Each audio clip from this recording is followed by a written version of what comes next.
Welcome to TV next. ఈరోజు మనము Pushpa 2 hero అయిన అల్లు అర్జున్ గారికి బెయిల్ మంజూరు కావడం జరిగింది. అల్లు అర్జున్ పుష్ప 2 సినిమాలో విడుదల సందర్భంగా సందడి థియేటర్లో జరిగిన తొక్కిసలాటలో రేవతి అనే మహిళ చనిపోవడం జరిగింది. రేవతి అనే మహిళ చనిపోవడం చాలా బాధాకరణము చెప్పవచ్చును. ఆమె లేని లోటు ఆ కుటుంబానికి తెచ్చలేంది. ఎన్ని కోట్ల రూపాయలు ఇచ్చినా కూడా అల్లు అర్జున్ కుటుంబం కానీ లేకపోతే ఆ సినిమా ప్రముఖులు కానీ ప్రభుత్వం పెద్దలు కానీ ఆ కుటుంబ పెద్దలకు రేవతి లేని లోటు ఎప్పటికీ లోటులాగా ఉంటుందని చెప్పవచ్చును.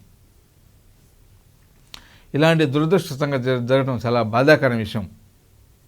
కానీ ఆ సంఘటన జరిగిన తర్వాత పరిణామాలు చూస్తే అల్లు అర్జున్ గారిని అరెస్ట్ చేయటము, తర్వాత అతని మధ్యంతర బెయిల్ చేయటము, ఆ బెయిల్ పైన మళ్ళీ హైదరాబాద్ పోలీసులు కోర్టులకు వెళ్ళటము బెయిల్ రద్దు చేయాలని, ఈరోజు రెగ్యులర్ బెయిల్ ఇవ్వడం జరిగింది.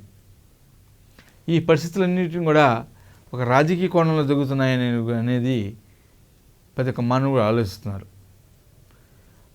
అల్లు అర్జున్ గారు చెప్పే మాటలు ఏంటంటే, రేవతి గారు చనిపోవడం చాలా దురదృష్టకరమైన సంఘటన. ఈ విషయంలో నా కుటుంబం, నేను, మా సినిమా ఇండస్ట్రీ పెద్దలు పుష్ప 2 యూనిట్లో మొత్తంగా చాలా బాధ వ్యక్తం చేస్తున్నాం. కానీ మా పేమేం ఏమీ లేదని కూడా అర్థం చేస్తున్నారు. ప్రభుత్వం మటుకి రేవంత్ రెడ్డి గారు ప్రభుత్వం మటుకి ఇతని వల్లనే, ఇతను పర్మిషన్ లేకుండా, అనుమతి లేకుండా సందడి రావడం వల్లనే తొక్కిసలాట జరిగింది. పోలీసులు వద్దన్నా కూడా వచ్చారు, దానివల్లనే సంఘటన జరిగిందని కూడా వాదన ఉన్నాయి. ఏది ఏమైనప్పటికీ అతను అరెస్ట్ దాకా వెళ్తాము, అరెస్ట్ చేయడము, మధ్యంతర బెయిల్ రావడము ఇవన్నీ జరిగిపోయినవి. ఆ తర్వాత ఈ ఉచ్చు మొత్తం కూడా రాజకీయాల వైపు ఒకవైపు జరిగితే సినీ ప్రపంచం వైపు కూడా ఒకవైపు జరిగింది. ఈ సినీ ప్రపంచం వైపు జరిగిన, రాజకీయాల వైపు జరిగినా కూడా ప్రజల్లో మాత్రం ఒక రాజకీయ కోణంలోనే చూస్తున్నాను చెప్పవచ్చును. ఎందుకంటే రేవంత్ రెడ్డి గారు అసెంబ్లీలో కూడా ఈ పుష్ప 2 యూనిట్ పైన, రేవతి మరణం పైన, ఆ రోజు తొక్కిసలాట పైన కూడా దాదాపు ఒక అరగంట సేపు అసెంబ్లీలో ప్రసంగించినారు. ఆ ప్రసంగించిన తర్వాత వెంటనే అల్లు అర్జున్ గారు ప్రెస్ మీట్ పెట్టి అతను కూడా తనకున్న అనుమాన సందేశం తెలియజేశారు. ఆ తర్వాత వెంటనే ప్రభుత్వ పెద్దలు కానీ, పోలీసు ఉన్నతాధికారులు కానీ ఆ రోజు సంఘటనల వివరాలన్నింటిని కూడా వీడియో రూపం జరిగింది. వీటన్నిటిని తర్వాత కూడా ఆంధ్రప్రదేశ్లో కూడా ఈ జాడ వెళ్ళటంతో, జటి గాలివానగా మారడంతో ఈ విషయం పైన కూడా ఆంధ్రప్రదేశ్ ప్రభుత్వాలు కూడా చర్చించలో పడ్డాయి. ఆంధ్రప్రదేశ్ ముఖ్యమంత్రి చంద్రబాబు, డిప్యూటీ సీఎం పవన్ కళ్యాణ్ కూడా చర్చించలో పడి ఇక్కడ తెలుగు ఇండస్ట్రీ పెద్దలతో మాట్లాడటం కాకుండా తెలుగు ఇండస్ట్రీ మొత్తం హైదరాబాద్ రావాలని కూడా పవన్ కళ్యాణ్ ప్రకటన చేశారంటే దాని వెనక కూడా ఏదో ఉందని కూడా మతాల గురించి చెప్పవచ్చును. మరోపక్క ఓ పక్క ప్రభుత్వమే కరెక్ట్ అంటున్నారు కొంతమంది, మరోపక్క అల్లు అర్జున్ నిర్ణయాన్ని వ్యతిరేకిస్తున్నారు కొంతమంది.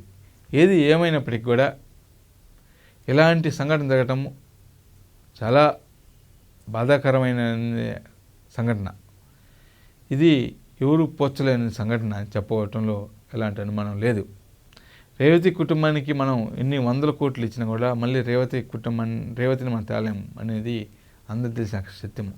ఇలాంటి సంఘటన మరలా పునరావృతం కాకుండా తెలంగాణ ప్రభుత్వం కానీ, తెలంగాణ ప్రజలు, పోలీసులు కానీ ముందస్తుగా జాగ్రత్త తీసుకోవాలని కూడా తెలంగాణ ప్రజానీకం మొత్తం కోరుతున్నారు. అదేవిధంగా రేపు సంక్రాంతికి రాబోయే అనేక రిలీజ్ సినిమాలకు కూడా బెనిఫిట్ షోలు కూడా రద్దు చేయాలని, అంతేకాకుండా థియేటర్ల వద్ద పరిమిత సంఖ్యలోనే టికెట్లు ఇచ్చి క్రౌడ్ లేకుండా నియంత్రించడానికి అక్కడ పోలీసులు బందోబస్తు ఏర్పాటు చేయాలని కూడా తెలంగాణ ప్రజలు ప్రభుత్వానికి నిర్మించుకుంటున్నారు. మరి ముఖ్యంగా ప్రభుత్వం కూడా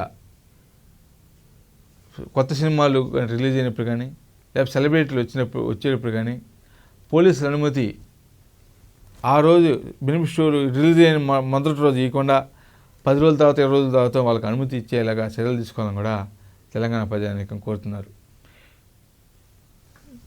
అదేవిధంగా సినిమాల పట్ల మోజున్న వాళ్ళు అభిమానులు ఎవరైనా సరే వెంటనే సినిమా రిలీజ్ అయిన వెంటనే తమ హీరోని సినిమా చూడటానికి వెళ్లకుండా 10 రోజుల తర్వాత 15 రోజుల తర్వాత వెళ్ళాలని కూడా తెలంగాణ ప్రజలు కోరుకుంటున్నారు. అదేవిధంగా తెలంగాణ ప్రభుత్వం అలాగే స్టేట్మెంట్ ఇచ్చింది, అలాగే పోలీసు అధికారులు కూడా స్టేట్మెంట్ ఇచ్చారు. కాబట్టి ఇవన్నిటి పాటించడం వల్ల మనం కూడా ఒక బాధ్యతపూర్వకంగా మెలగటం కాకుండా ప్రభుత్వానికి సహకరించడం వల్ల అవుతామని కూడా చెప్పవచ్చును.